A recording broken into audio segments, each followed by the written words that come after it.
Morning, guys. It's 9:49 a.m. and yeah, it was a good Asian session kasi nag-pump siya.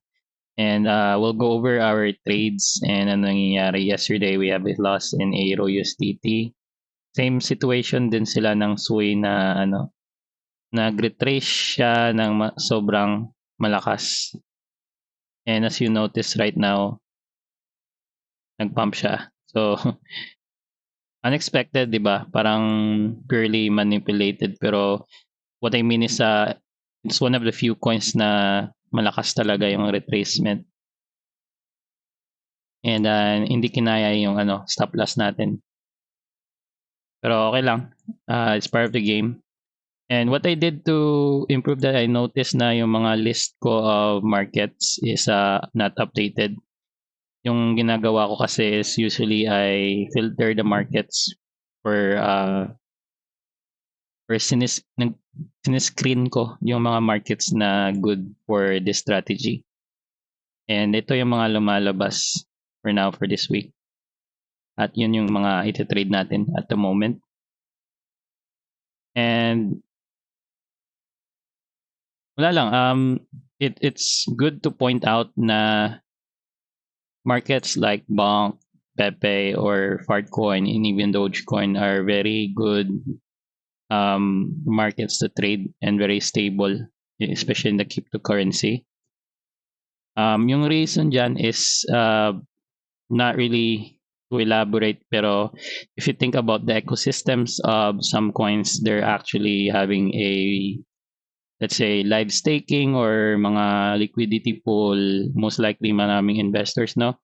So mga retail investors, most likely na sila na shake out or they have too much risk and they're quite new, kaya kapag mga shake out medyo unreasonable yung mga galawan, no?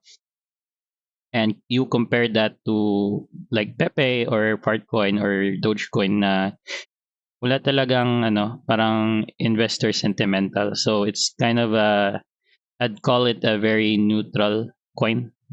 That's why a lot of volume is on this exchange or markets like Partcoin, Pepe, kasi yan talaga yung gusto natin. And once a sentiment is affected on that coin, for example lang sa, let's say sa, ano ba itong mga coin na let's say sa MNT, for example, merong token unlocks, ganun. Not to say na wala sa meme coin, pero it does affect the movement and most likely iba yung timpla ng market. So you gotta make sure na you filtered out the markets and the good ones. And yun lang, wala tayong active na trades. Although, ano ba to? Aero, nag-pump na. Diba? Na todo fake out tayo. Hindi ko na to ma-validate kasi in my analysis, na to, very weak movement na.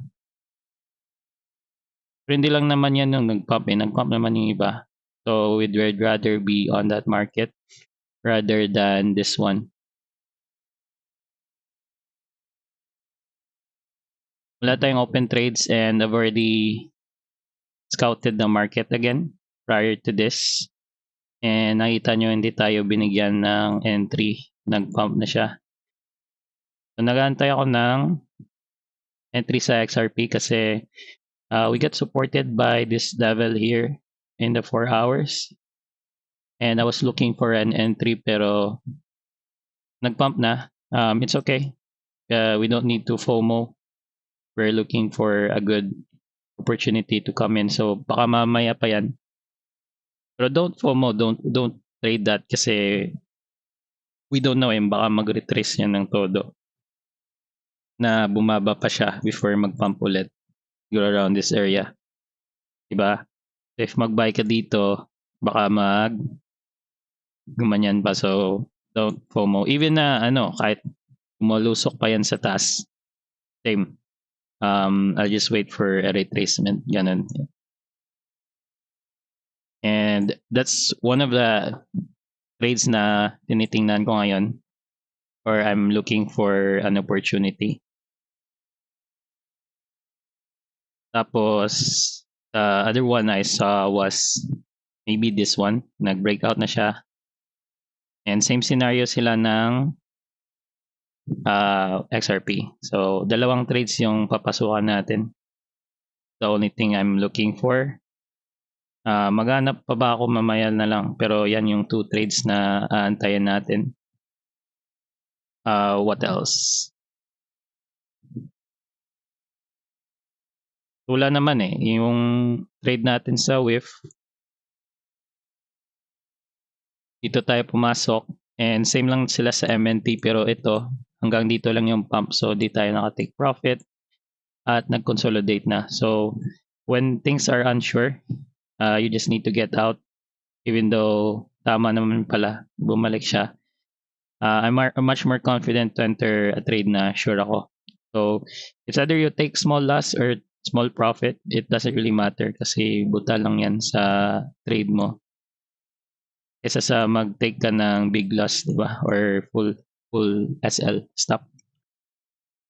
And yun lang, siguro update ko na lang kayo mamaya when things change and I've entered a trade. It's a Sunday, so medyo chill lang tayo. But yeah, na-check ko na yung market and that's our game plan. So, I'll see you in the next one. Bye.